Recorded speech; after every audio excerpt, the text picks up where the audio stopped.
And There we we are go. live. All right. We are Aloha, live. beautiful. Yeah, we are live. Aloha, beautiful beings of light. Rick Ely and Clifford Starks. Thanks for tuning in to Pono Quest. Um, got a, I'm kind of excited to learn from Clifford this morning about an unshakable faith.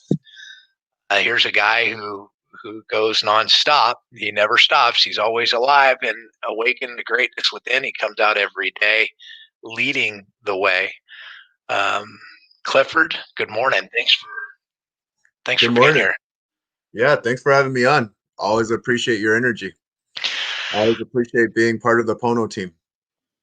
Bro, you are Pono.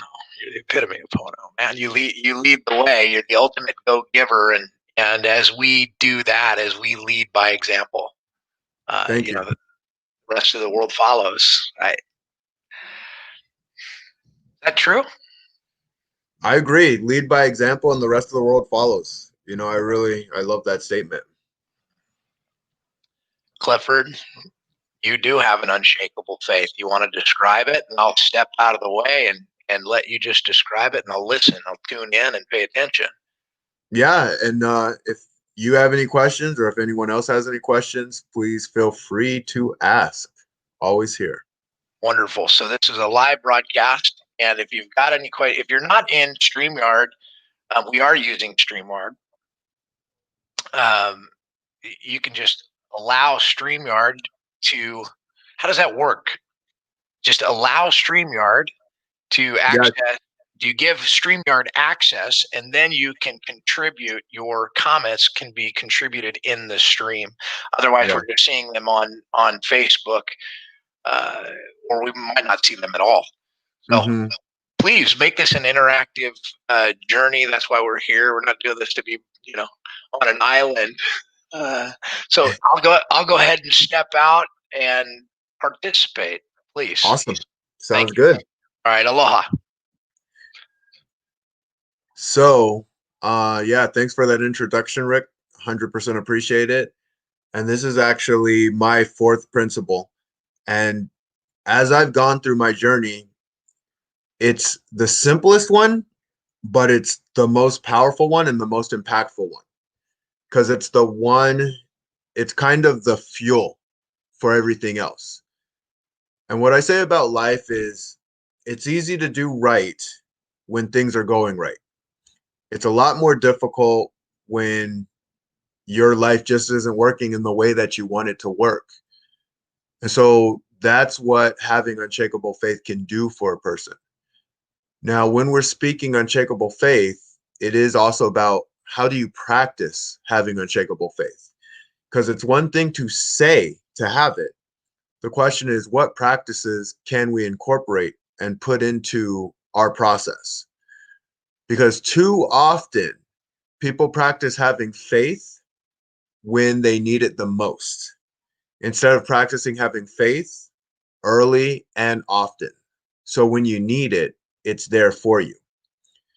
And so I'm going to take you through a couple steps that you can use for faith building. And one of those steps is as simple as your frame. Now, what does it mean to have a frame? So, a frame would be an example of how you feel, how you're responding, how you're acting to a situation. People can let people dictate their frames. For instance, if you're around a boss or a superior, you may have an inferior frame, possibly. You can also have a superior frame if you feel you're better than someone in a particular subject or area. And what I do is practice understanding having this frame that can stick no matter what. So when are you at your best? When do you feel your best? When do you show up completely? Show up in a way where you're going to give your 110%. And ask yourself this question because everyone's different.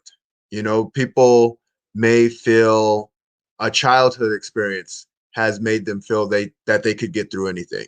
Some people may be 20, 30 years old, graduated from high school. That might have been the highlight of their life. Doesn't matter what your highlight is. It just matters that you have one. And when you can think of that highlighted moment, take that highlighted moment and anchor it in. Anchor it in during good times, average times, and terrible times. So, how do you go about doing that? Well, if you have this moment, right, that takes you into this frame of you can do it, go into a negative situation where you do feel uncomfortable, where you don't feel like you're at your best. An example could be public speaking. I know a lot of people get really, really nervous about public speaking. And if you can reframe it, life becomes a lot easier, a lot faster. So if you're getting ready to speak in public, go into that space. Think of how you're going to feel. Think of what's going on in your head. Let it all in. Let it all in completely. And you might get a little bit sweaty. You might get a little bit nervous. You might get a little bit shaky. But focus on practicing in to going into that really, really strong framed, I've done this. And what you do is you find a way practicing, putting them together. Because when you can put them together, all of a sudden, you get closer to doing the things that you need to do. See, I go on passion. My whole thing is about being passionate. It's not to mean I'm going to be great at everything that I do, and neither are you. But it is to say this: if you know you can give 100% in something, you can stretch into whatever you need to stretch into. And one thing we're really good at doing is overcomplicating everything. I'm not good enough. I can't do this. I don't know how to do this. I suck at this. Well, I'm here to tell you, yeah, you're going to suck when you first try something. But what Unshakable Faith does is it allows you to be able to take the actions that you need to take, even when you don't want to do them. Because that's the way it's going to be sometimes. You're not going to want to do something. But if you can take that frame, the frame of power, the frame of courage, the frame of belief, because you've had the frame before. You've just had the frame before because you got good at something. And so you forget all of that suck that you had to incur before. Suck comes and suck goes. And when you can just stay here, strong here, it doesn't matter. Nothing else matters because you know you can act into whatever you need to act into. And just like any muscle, the more you practice it, the easier it becomes. You get less stressed out with difficult events. And all of a sudden people are looking to you and saying, wow, you do things so effortlessly. And there's that piece where you say, if only you knew. If only you knew. Because you got to practice to become effortless in something. I've never seen anyone become effortless because they were just talented in it. And so knowing that, frame it in your power, in your strength, in your ability. Now, another thing you can do is a variety of breathing techniques. And there's one breathing technique called box breathing. And what this does, it just calms you down. It gets you back into a state of, okay, I got this. Because when we get so scared and nervous and freaked out, we can't comprehend as quickly.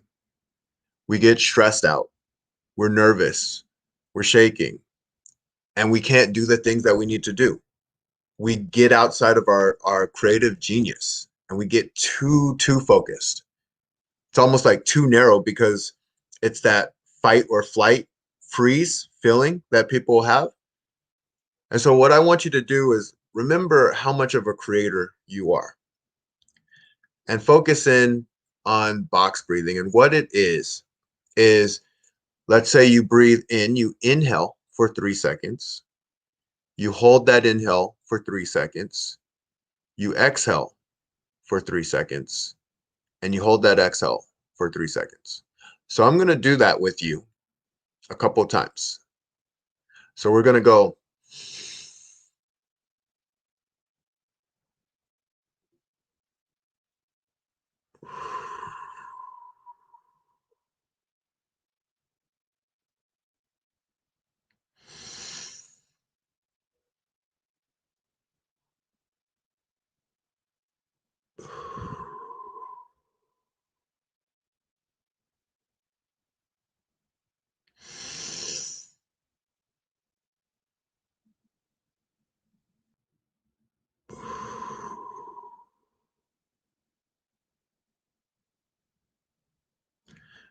So that's something you can practice. And like I said, practice it consistently. And this is why. When weird times come, when difficult times come, you will have that in your back pocket. And your body will remember that calm feeling that it gets. The knowing that, okay, things are okay. And let me get into my creative genius and figure out the steps that I need to take. Now, another process you can use to create unshakable faith is gratitude. Taking the moment to ask, what are you thankful for? It's so simple to do. But again, it's easier to do it when life's going our way. But if you can find something you're grateful for when times are tough, when things are difficult, that's when you really shine. That's when you take your power back. And so, what I do with gratitude is I say, find 3 things to be grateful for every day you wake up. 3 things. And if life's getting really difficult, and I mean really difficult, it's happened to us all. You know, I've had the experience of dealing with people who have gone through major traumas, death, suicide, some other things I won't even mention, but it can get really bad, and it can get really bad really quick. And so what I say is, if you just have one thing, is there one thing that you have? One thing to move you forward, to give you your power back. Even if it's, if I'm still breathing, that means I can do something about whatever I'm in. If I'm still at least breathing, that means I have some ability somewhere. So I'm grateful for that. And when we can practice these regularly, momentum tends to be on our side.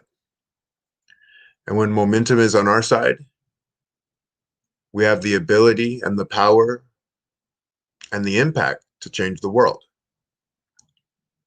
Because I want to be around people who want to be very impactful on their journey. And I want to be around people who are soul-centered and looking to see how much they can do and see how much they can teach and guide others to do as well. And so when they see that during difficult times, this person can lead and stand and continue to go forward, even when they don't want to, it reminds others they can do the same. And that comes down to the practices. So I want to say 3 simple things, right? I gave you three takeaways. Reframing is one. Taking a moment to do box breathing is another. Finding what you're grateful for is a third. And I want to remind you, we can say that's good and fine and dandy and not practice it at all. And some may. But when you need them, just remember, it's okay if you didn't practice them the first time. But know that you will pay for it if you don't. And I don't mean that in a cynical way. I just want to be completely upfront and honest and candid with people. Because oftentimes we focus on certain things and not on others. And I get it. We have busy lives and it can be difficult. And so what I say is this is an investment for you. When you do these practices, you are investing in yourself.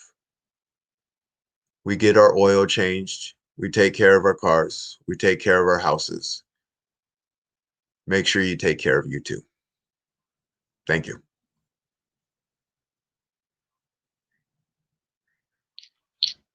Hey, Clifford, that's pretty cool stuff there. Thank you, brother. I I couldn't help but think as you're describing the process of forgetting the suck, like you forget about the suck, right? Yeah. And I'm putting this into perspective with my physical routine in the morning. Hmm. Um, I hurt my knee a little while back, and Yeah. I whacked it pretty good, and I've been favoring it for a little Hmm. bit of time. The last couple of months, I've been favoring it, and what I realized in this is that I didn't do the deep work at the time of the injury or at the moment to when I Hmm. in order to make this to heal faster, right? Yeah. And why am I saying this? Because I've been limping along. Because I've been limping along. I pay it like the moments that I pay attention. Oh yeah, I'm moving a little bit incorrectly because I'm favoring this, Hmm. and we do this in life with our limiting beliefs, with our limiting thoughts as we're casting these things out. It's just the same. So tackling it at the moment that you've got it, and paying attention, and then watching it uh, manifest, watching it.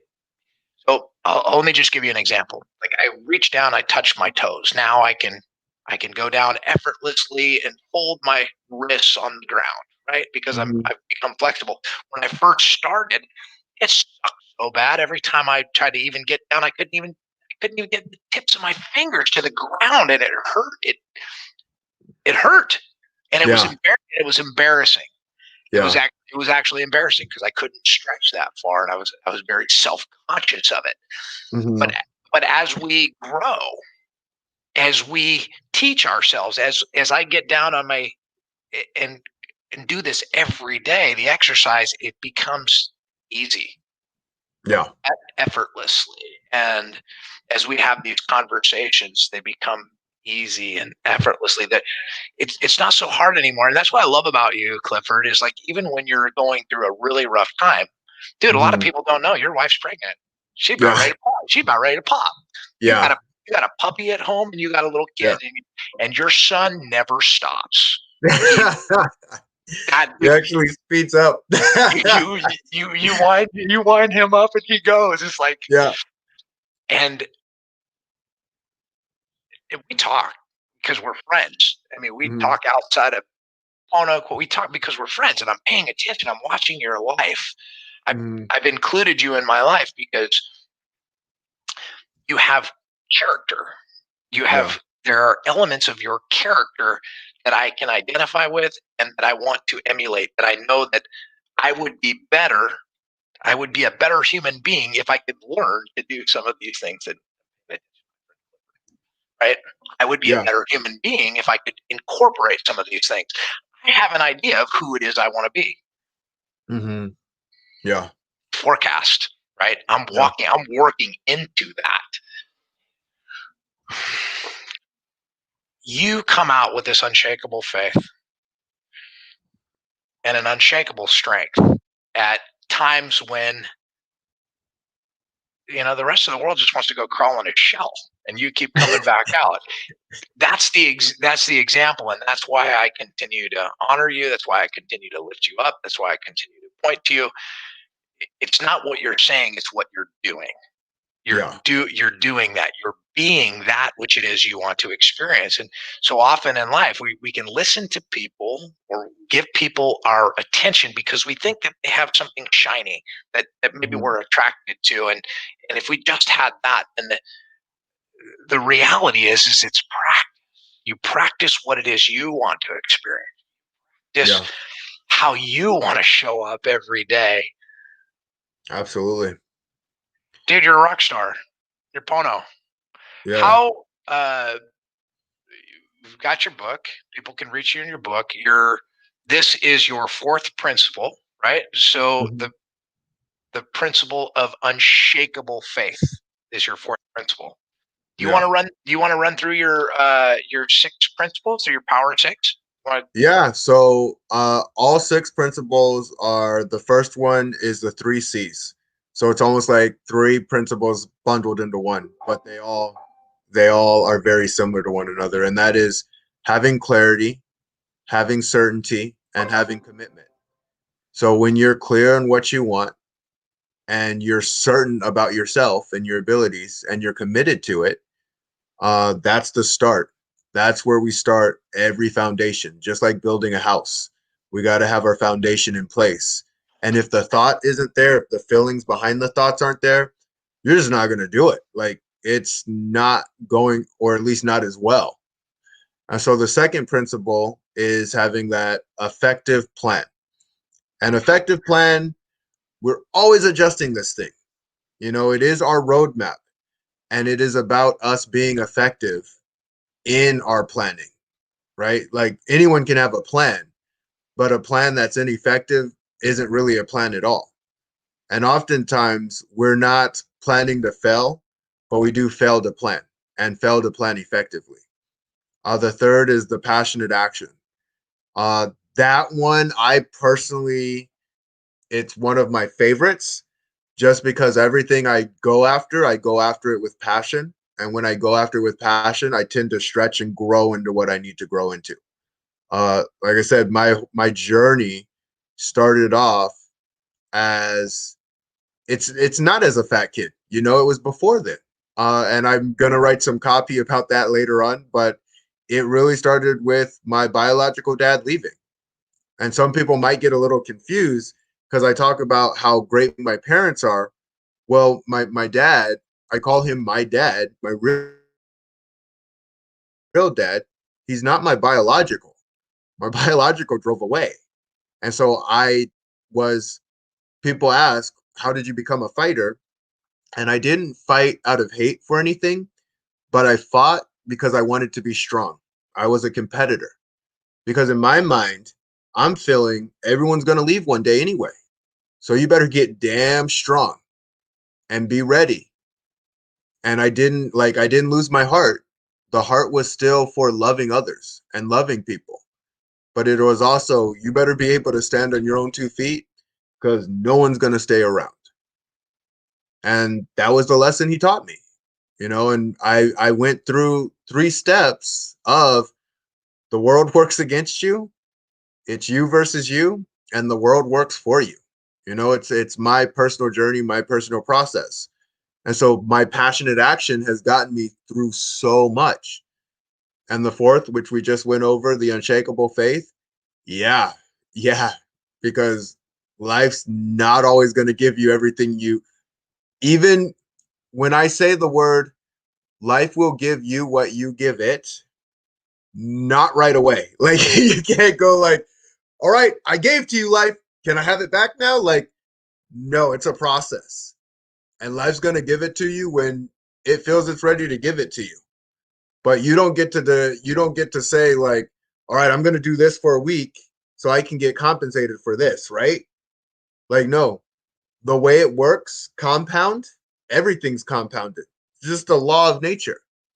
And so knowing that, all right, if I just keep going, if I just keep giving, eventually my compound's going to show and it's going to rise exponentially. And that's where that faith comes in. The faith to say, I'm going to keep giving, and not giving in a way that's inconsistent, but giving in the same way, the same time, every single time. And How I'll go you do? over that. Yeah, I'll go over that one day, but it's the most powerful thing you can do. I've been married for 13 years and my wife loves me more and more. And it's a process of practice. It's not something that you just, yeah, like, I love you. I love you. Like, no, you have to feel it, completely feel it, or it's not going to work. And the fifth is responsibility. Look within first. And that's what was so funny in my journey. I just took a lot of responsibility. My dad, my real dad, told me to take responsibility in life when I was 6. And I was already taking responsibility because when my biological left, I was like, okay, what do you do now? Um, Not everybody goes through that process in the way that I went through it. Like most people actually, and that's why that's the fifth step. That was my first step. That was the first thing that I did was I looked within and said, okay, what do I fix and how do I make things better?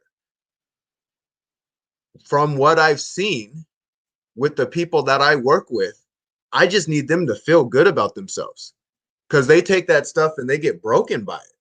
Like a person will watch a family member drive away and say, oh, I'm so bad. Oh, I did so much wrong. Why did daddy leave? Mine was just different. Mine was like, all right, bring it, world. I'm ready for you. But I also have that love for people and knowing like, oh my God, everyone just wants love at the end of the day. And that's why I layer that step so low down the rung because I need people to feel good about themselves. I need people to love themselves. I need people to know, I know you're doing the best that you can. I know you're putting in the energy that you can. I know you're trying on your journey. You just need the right process, the right people, and the right environment around you, and you'll get to where you need to go. I got a question for you on that one because Mhm. it happens when you have people in your court that say, "Well, you're not doing the best you can." No, Yeah, I don't believe that you're doing the best you can. In fact, yeah, I don't. There's a lot of people out there. They're not doing the best they can. Hell no, they're not doing the best they can. What are you talking about? You can yeah, do better than that. yeah, You can do better than that. What about those people? What about that? yeah, Well, that's yeah. So I look at us but as before you answer that though, you might want uh-huh. to answer the sixth. Okay, and the sixth is greatness within. And that's where you're firing on all cylinders. You're in mastery. And mastery is never ever completely done. It's organic. It's constantly moving. It's constantly learning, adjusting, figuring out new patterns, figuring out new ways to do things for yourself and figuring out new ways to do things for others. It's the ultimate leverage. And I call it one step closer to heaven on earth. We're looking to create heaven on earth. And the way we're going to do that is by doing that together. It doesn't happen with we're just going to end darkness forever and just shine. Like, no, darkness is always going to be around. And it's up to us to shine brightly, to call it out, to know, and to call out light too. And remind people, like, yeah, what that person over there is doing, do more of that. What that action was, let's avoid that action. That's a dark action. Because I think we're all light workers in one way or another. I think there's just a lot of people who don't realize that. And they're used to playing in the dark arts. I won't go too far into that. I'll reverse back to the question that you were asking. And I talk about I do think people are trying the best that they can. I think everything's very complicated, like extremely complicated. And like I said, the fifth step, taking responsibility. Look at yourself. Like just look at yourself. We're conditionable. Like that's what we are. We we're ultimately doing what, and again, I know everyone might have different religious preferences, but whether it God, universe, life, source, whatever you want to call it, we are ultimately still consistently creating without even realizing that we're doing it.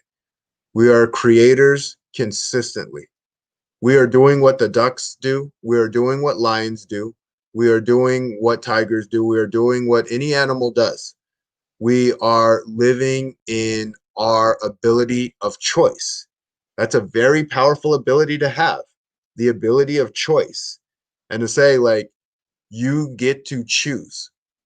And some people might say, you just said people are trying the best that they can. They absolutely are, because we are a part of what we are conditioned into. And the way you can decondition a person from darkness to light cannot be from giving them more darkness. Mm. The second I point at someone and say, you're not doing it right, you're just doing it wrong. Give me Get give me deeper. give me give me a reframe, right? Because Yeah. I'm in the moment. I Mm-hmm. am feeling like a superstar, and Mm-hmm. I'm going on all cylinders. And out of the blue, it's like you can do better than that. Mm-hmm. Where's a reframe? How do I reset my mind and go, wait a minute, or not even pay attention? 'Cause here's the other thing. Do you even hear that? Do you hear those voices? Do you hear that noise? Or how do you reframe it into something that is powerful, a powerful motivator for you? So, Yeah. can you give me an example You of a can. reframe of an example of something that you would do in the moment? Yeah. So if I'm doing something and then I say to myself, I can do better, Nope. for an example. These are not your words. These are the words of Okay. your family. These are the words of your friends. These are the words of the people that are in your corner or in your court, or you think that are on your side. And out of the blue comes, hey, you can do better. Yeah. Always starts with a question. I say, well, what's better mean to you? Mm. See, this is where it comes back to the curiosity. Mm-hmm. You you are so curious. You're so interested in the other human being that you're interacting with, and you want to know, well, why is it feeling that? Why do you believe it? I'm Look, guys, pay attention, because Clifford's got an unshakable faith, which comes with an unshakable confidence. And the only reason that he can be at a place where he can ask those questions or be in a state of mind where he's curious is because he's not concerned with himself. He already understands the answer, the outcome. He knows what he has to do. He's on that track. He's on that path. He's naturally curious as to why you don't believe he's on that path at this moment and what he could do better. And he's genuinely wants to say, how can I do better? Okay. Yeah. If that's that perspective, how can I meet the objective of the one that's in front of me? How can I help that person to see what's already there? Because that's an unshakable faith. That's an unshakable confidence. Pretty magical stuff, guys. I mean, Yeah. Clifford, I don't know how else to point this out, but it's through that consistency. You are consistent. You're consistent. Every conversation I have, I don't feel you falling off into uh, uncertainty. Yeah. It's Yeah. the uncertainty is not what you're tapping into in the unshakable faith. Uncertainty exists somewhere else, but it's not right there with you in that moment of conversation when you're on point, is it? No, Discern. like I look at because how I talk about that exponential compound, right? Everything I've done, everything I've been, every experience I've had, every conversation, every pattern I've learned, and every pattern I've learned to let go of, it's all a part of me. And when I can just say, that's a part of who I am, and I'm okay with that, that's where my power comes from. My power comes from true, utter acceptance. And when I can completely accept myself, I can completely accept others. Like that's the disconnect people have sometimes because they think acceptance of self means I got to love me and I got to just keep these people away. And boundaries are important and they are true, but it doesn't mean that you have to unnecessarily hate a person for being what they are. They're nothing more than their pattern. That's all Mm. they are. Like you wouldn't pet a scorpion, get stung, and be like, "Why'd you do that?" Like you have an idea of why a scorpion will sting. And so if a person has a certain pattern and you know they have that pattern, you don't have to hate them for the pattern that they have. They just have the pattern that they have. You just don't want to necessarily be around that person. Hmm. Well, I appreciate you coming out and showing, leading the way. Let's see. I want to say this is Amber. Amber has got, I love that unshakable faith, unshakable confidence. Amber, thank you for showing up in full force, Yeah. even Thanks though for your coming in, comments are, Amber. yeah, she's on the Facebook inside the Pono Quest Insider Report. Nice. So thank you for participating. If you have any other questions before we close this for Clifford, please feel free. He's right here. He's accessible, Yeah. very accessible. And so, yeah, just feel free to answer. Otherwise, reach out to him, send him a message, direct message, or and you can find him on his websites as well. But very very interactive. Or go to um, his group, Awaken the Greatness Within. You will find daily inspirational messages. You can even find Clifford's YouTube channel, right? Yeah. On YouTube channel, some of these videos are amazing. They're just pumped. I love to listen to them just to get it stirring Yeah. within me. Yeah. Again, I come back, I pay attention to you because I know what it does for me, and it's purely selfish. I know that sounds really weird to say, but I really know who I want to be and who I'm surrounding myself with or putting in my corner so that I can be that. Yeah. And I look at the selfish, this I don't know the right word to put it as, but it's the selfish light, I guess would be the best way to do it. Like we're Mm. all looking to get into our light. We all know we want something more, something deeper. The thing I love about the conversations with you and my friend Steve and Dusty and Eduardo, there are moments like we're all human, right? Mhm. We're all human, but when you're in a place, you're in a relationship with other human beings that know you, that you've given permission to speak into your life. I can share my heart, share my thoughts without ridicule, and allow them to coach me. Allow Mhm. them to coach me in a way is phenomenal. Like so much. Like we're human. We don't see our blind spots. We don't know what we don't know, and unless we have surround ourselves with people that we can trust to Yeah. and that's what this is all about. That's what Pono Quest is all about: creating the environment, creating the academy, the school, the backyard, if you will, the safe place to play with your friends. You come Yeah. in here, get what you need, and create the life you want. That's what it's all about. Thank you. Creating the life you want. I love it. Yeah. Thank you so much. Thank you for paying attention to Clifford. Clifford, is there anything that you want to say in closing before we? Yeah, ultimately, I appreciate you all. I know we're all on our own journey. As I continue forward, and if you like what it is that I have to talk about, I will continue to share bits and pieces of my story as we go through the journey together. And then you'll kind of get to see like what makes a person become such an intense fighter and fight on the greatest stage on the planet in the UFC, and what makes that person love unconditionally. Because that is one thing that I've practiced and tailored and sharpened on the journey is unconditional love. I know you all have something special in you. That's why I talk about greatness, awaken the greatness within, because we all have it. We all have that light. We all want to shine. We all have a story that we want to get out there to the world. And I want to share mine with you, and I want you to tell me yours. Well, thank you, Cliff. Thank you so much, and thank you for everybody tuning in, spending time with us. Aloha. Have a blessed day, everyone.